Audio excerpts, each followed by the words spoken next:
Okay, so I want to start a series of videos which is about Michel Foucault's The Order of Things. And as for what's going on in this book and how or why, I'm not even going to try and start that. I'm not going to even try to introduce it. I'm not even going to try that because it's about human sciences, it's about philosophy, it's about history, it's about who we are as people, it's about all these different things, and it's kind of difficult for me to try to introduce it. So I'm not even going to try. I mean, I might maybe trying to read the back of it will help. In the work that established him as the most important French thinker since Sartre, Michel Foucault offers a startling evidence that man as a subject of scientific knowledge, is at best a recent invention, the result of a fundamental mutation in our culture. That's even still doesn't do any justice. So this starts with a little section called Las Meninas, and that is kind of something which we're talking about a painter, painting a canvas, and all these different lines which are pointing all over the place. I think it kind of made me think of how to think about aesthetics as not having a foundation. For instance, I'll read a certain part of it. The painter is turning his eyes towards us only insofar as we happen to occupy the same position as his subject. No gaze is stable, or rather, in the neutral furrow of the gaze piercing at a right angle through the canvas, subject and object, the spectator and the model reverse their roles to infinity, and here the great canvas, with its back to us on the extreme left of the picture, exercises its second function. Stubbornly invisible, it prevents the relation of these gazes from ever being discoverable or definitely established. The opaque fixity that it establishes on the one side renders forever unstable the play of metamorphoses established in the center between the spectator and the model. Because we can see only that reverse side, we do not know who we are or what we are doing. As soon as they place the spectator in the field of their gaze, the painter's eyes seize hold of him and force him to enter the picture, assign him a place at once privileged and inescapable, levy their luminous and visible tribute from him, and project it upon the inaccessible surface of the canvas within the picture. So, I know I read that fast. I'm trying to get to the prose of the world.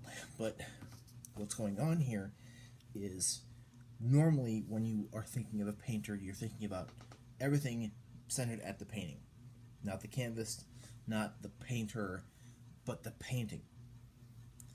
And in the Las Meninas, he's referring to, let me see if I can find the picture, which is by Velázquez.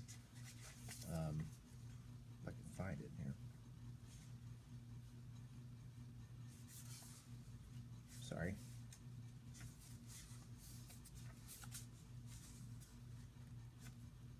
Here it is. And if you look at it,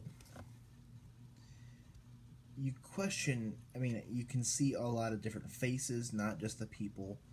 You question as to what the center of the painting is.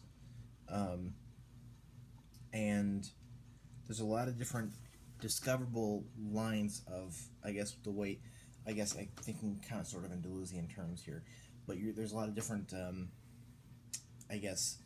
things going off in another direction that you don't know of right away. You don't think about it right away. When you think about a painting, you think about the painting itself, not the canvas, not the back of the canvas, not the painter, not the light shining on the painting. There's all these different things going in different directions that you cannot really justify or found anything or ground anything as to what's going on. And this kind of makes me think of this book as sort of inquiring into who we are, what the world is, but in a very dispersion-like sort of way. It's a philosophy of dispersion in that it's similar to like Derrida or Deleuze, where there's not a lot of stability or fixity going on, and we'll kind of see that out. And that section, Las Meninas, is not something that I could try to explain to you. I can try to explain the prose of the world, chapter 2 and forward, but describing Las Meninas to you is not something I could possibly try to do, because it's just a lot of things going on, and there's not. I loved reading it. I think that's something that you should read, is that first part, and then go on. Of course, don't skip it, but it's just so. I don't know how to describe it, but it just sort of embodies dispersion almost. But the prose of the world starts talking about similitude and how there are different kinds of similitudes. And what's kind of going on here is he's talking about similitude, and what is similitude? Resemblance, something being similar with something else. How if you have a couple of twins, they're similar to each other. There's a similitude going on. And he's talking about how up to the end of the 16th century, resemblance played a constructive role in the knowledge of Western culture. So he talks about this linguistic semantic web of resemblance, talking about a few different things. And in this part I want to discuss here, he talks about conveniencia and emulation and analogy, and then also the sign. And then in the next video, I'll talk about the limits of the world. So in this video, I'm going to talk about the chapter 2, of course, but only the first, second, and second sections. So, talks about, first of all, conveniencia, or convenience. The word really denotes the adjacency of places more strongly than it does similitude. Those things are convenient which come sufficiently close to one another to be in juxtaposition. Their edges touch, their fringes intermingle. The extremity of the one also denotes the beginning of the other. In this way, movement influences passions, and properties too are communicated. So that in this hinge between two things, a resemblance appears. A resemblance that becomes double as soon as one attempts to unravel it. A resemblance of the place, the site upon which nature has placed the two things, and thus a similitude of properties. For in this natural container of the world, adjacency is not an exterior relation between things, but the sign of a relationship, obscure though it may be. Convenience is a resemblance connected with space in the form of a graduated scale of proximity. So, convenience, or conveniencia, is sort of talking about not necessarily referring to space-time, not talking about necessarily how the box matches is adjacent to the pipe, and it is right now because there's a pipe there's a pipe kind of leaning on the box of matches. It's not necessarily like that as much. It's not necessarily having to do with space-time. It has to do with adjacency, but not necessarily, and it has to do with adjacency and proximity, but not necessarily in the space-time continuum. The world is simply the universal convenience of things. There are the same number of fishes in the water as there are animals, or objects produced by nature or man on the land. The same number of beings in the water and on the surface of the earth as there are in the sky, the inhabitants of the former corresponding with those of the latter. And lastly, there are the same number of beings in the whole of creation that can be found eminently contained in God himself. The soul of existence, the power of knowledge and of love. Thus, by this linking of resemblance with space, this convenience that brings like things together and makes adjacent things similar. The world is linked together like a chain. So it's like space-time adjacency, but that's not what he's talking about. He's not trying to discuss things only in space-time. He's not trying to talk about things. He's trying to go beyond space-time and talk about adjacency and convenience and proximity, not only in space-time but beyond that, in a way how concepts can be adjacent or within proximity of each other, and how the world can sort of make this chain of beings, and things can be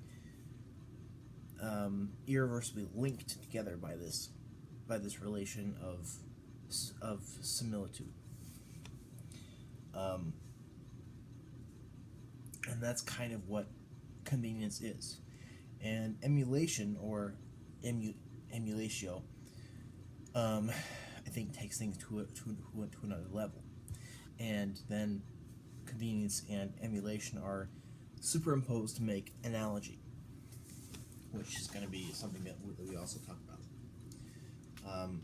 The second form of similitude is emulatio, a sort of convenience that has been freed from the law of place and is able to function without motion from a distance, rather as though the spatial collusion of convenientia had been broken, so that the links of the chain, no longer connected, reproduce their circles at distance from one another in accordance with a resemblance that needs no contact. There is something in emulation. So again, convenience, he's not trying to talk about things entirely in space-time. He's trying to use the relation of adjacency or convenience and use it to explain things as a chain of things that can be explained, that can be used to talk about things outside of the space-time thing. But the relation of convenience is something that comes from space-time, while emulation isn't.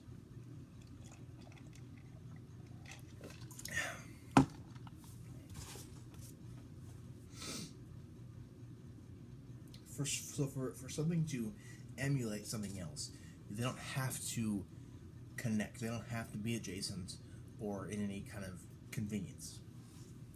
The relation of emulation enables things to imitate one another from one end of the universe to the other without connection or proximity. By duplicating itself in a mirror, the world abolishes the distance proper to it. In this way, it overcomes the place allotted to each thing. But which of these reflections coursing through space are the original images?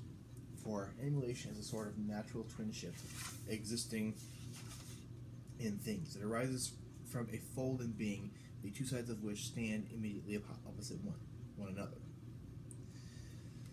So, the stars are the matrix of all plants, and every star in the sky is only a spiritual prefiguration of the plant, such that it represents the plant. And just as each herb or plant is a terrestrial star looking up at the sky, so also each star is a celestial plant in spiritual form, which differs from the terrestrial plants in the matter alone. These celestial plants and herbs are turned towards Earth and look directly down upon the plants that have procreated. And he's kind of trying to explain how a terrestrial plant can emulate a star. Things that seemingly have nothing in common can emulate each other. And you can kind of have these circles of emulation, which kind of links everything together. But while you can have a emulation which can seem like two different things, while presence can emulate absence, you kind of have this world which kind of folds in upon itself, and you have this dispersion kind of thing going on, which is part of what Foucault is famous for. The third form of similitude is analogy. In this analogy, convenientia and Emulation are superimposed. Its power is immense, for the similitudes of which it treats are not the visible, substantial ones between things themselves. They need only be the more subtle resemblances of relations. Disencumbered thus, it can extend from a single given point to an endless number of relationships. The relation of the stars to the sky in which they shine may also be found between the planets and the earth, between living beings and the globe they inhabit, between minerals such as diamonds and the rocks which they are buried, between sense organs and the faces they animate, between skin molds in the body of which they are the secret marks. Analogy may also be turned around upon itself without thereby rendering itself open to dispute. So, convenience seems like a pretty simple thing which doesn't really violate anything. If we're talking about emulation, you can have a lot of violations going on where any kind of philosophy of presence or being that is not dispersive can have some problems given this.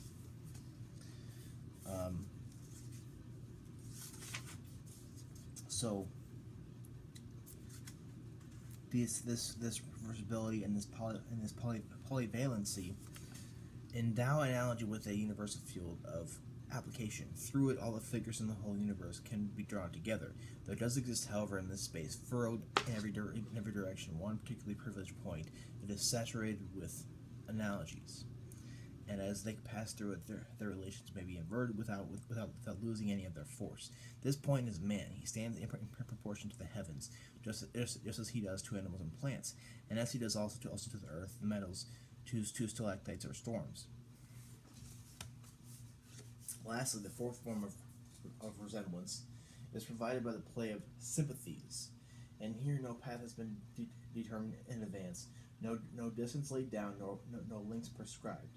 Sympathy plays through the depths of the universe in a free state. It can traverse the vastest spaces in an instant. It falls like a thunderbolt from the distant planet upon the man ruled by that planet. So, sympathy, power that sympathy is not content to spring from a single contact and speed through space. It excites the things of the world to movement and can draw even the most distant of them together. It is a principle of mobility. It attracts what is heavy to the heaviness of the earth, what is light up towards what the weightless ether. It drives the root towards the water and makes the great yellow disk of the sunflower turn to follow the curving path of the sun. So sympathy, the way he explains it, which I haven't read here, is almost the way I think of empathy. To kind of having somebody die, for instance, in somebody else's family. If somebody dies in my friend's family, I have a feeling of empathy for them because I have experienced something similar, or something like that, where I can have some sort of relation via what Foucault calls sympathy, or at least that's what is translated from French to be.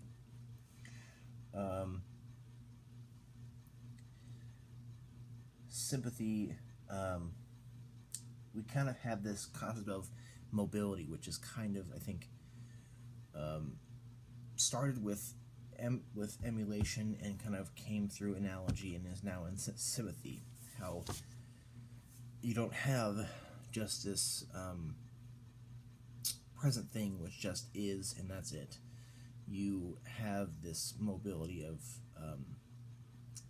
you have how things can become other things and how beings can fold in upon one another, and how one thing can become something else. And I guess the way, in my opinion, if I was going to adopt a dispersive philosophy like Derrida or Deleuze or Foucault, I would probably pick Deleuze and Guattari, because I think it's kind of more of a I guess I kind of like their whole theory better, but I think I need to study Foucault a little more before I make a decision like that. But you have this mobility through space and through things which are outside of space, like a concept.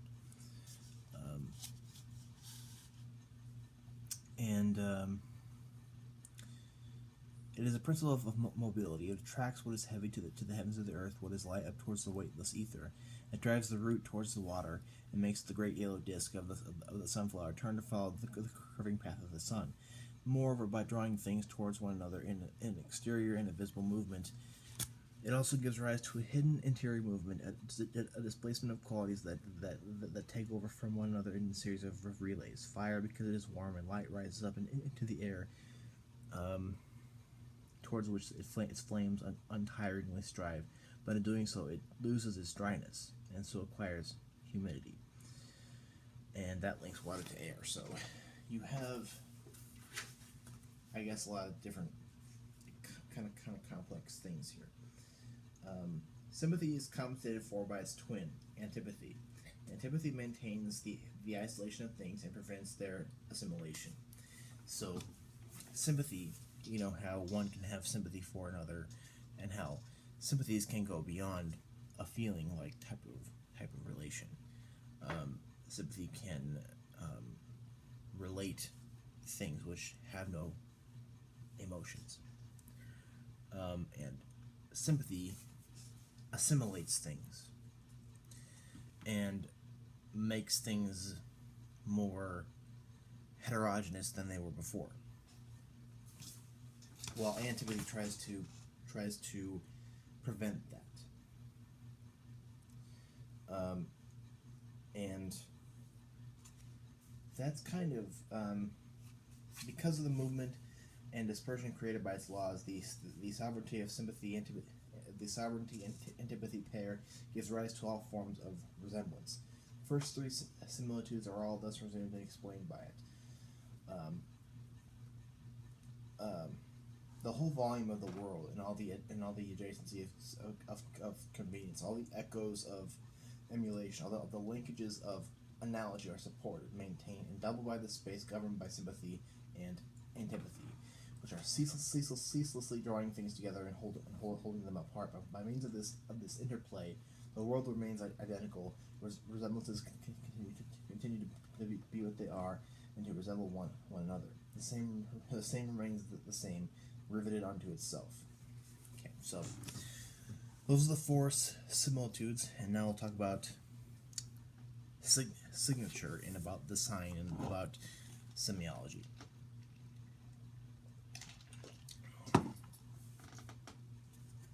And yet the system is not closed. One aperture remains, and though the whole interplay of resemblances would be in danger of escaping from itself, or remaining hidden in darkness, if there were not a further form of similitude to close the circle, to render it at once most perfect and manifest. Convenience, emulation, analogy, and sympathy tell us how the world must fold in upon itself, duplicate itself, reflect itself, or form a chain with itself, so that things can resemble one another. They tell us what the paths of similitude are and the directions they take, but not where it is, how one sees it, or by what mark it may be recognized. Signature, what is meant by signature, is the idea of the sign. The sign is always if we're talking in Derrida's terms, the sign is referring to is a relation of sameness. The sign stands for something else. And so sure, which is what Derrida was kind of after, and Foucault is kind of also after that sort of, he's not after so sure himself, but also he's after any kind of semiology which is definite, which has a kind of sort of a definite sort of thought about how signs work.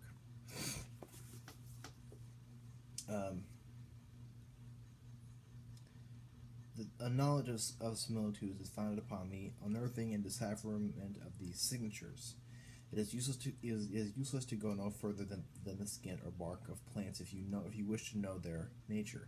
You must go straight to their marks, to the shadow and the image of God that they bear, or to their internal virtue, which has been given to them by heaven as a natural dowry. A virtue, I say, that is to be recognized rather by its signature.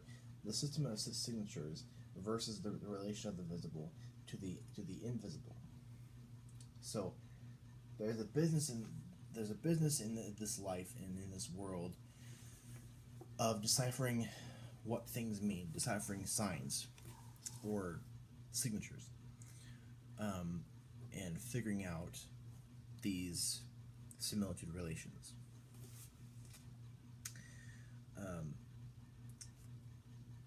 To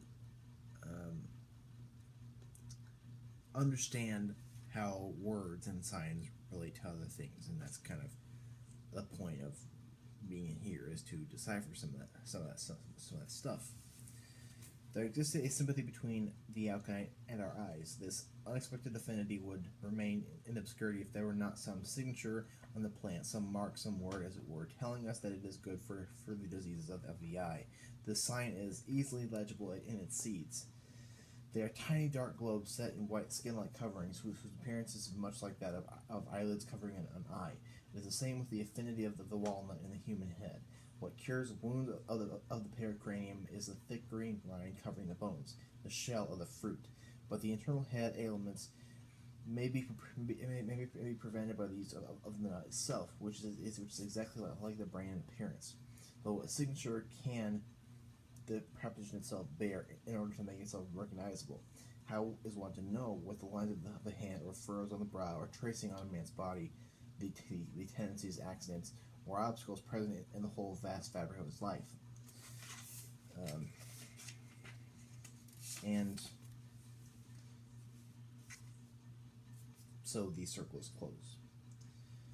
Though it is apparent what a complicated system of duplications was necessary to achieve this, resemblances require a signature, for none of them would ever become observable were it not legibly marked. But what are those signs? How, amid all the aspects of the world in so many interlacing forms, does one recognize that one is faced at any given moment with a character that one should give one pause, because it indicates a secret and essential resemblance? What form constitutes a sign and endows it with a particular value as a sign? Resemblance does. It signifies exactly insofar as it resembles what it is indicating. So, is what a sign does, or what a signature does. And that's how he closes the whole circle. The whole idea of those is you have to decipher things and figure things out as to what things refer to how. I'm horrible at this. I'm horrible at explaining Foucault.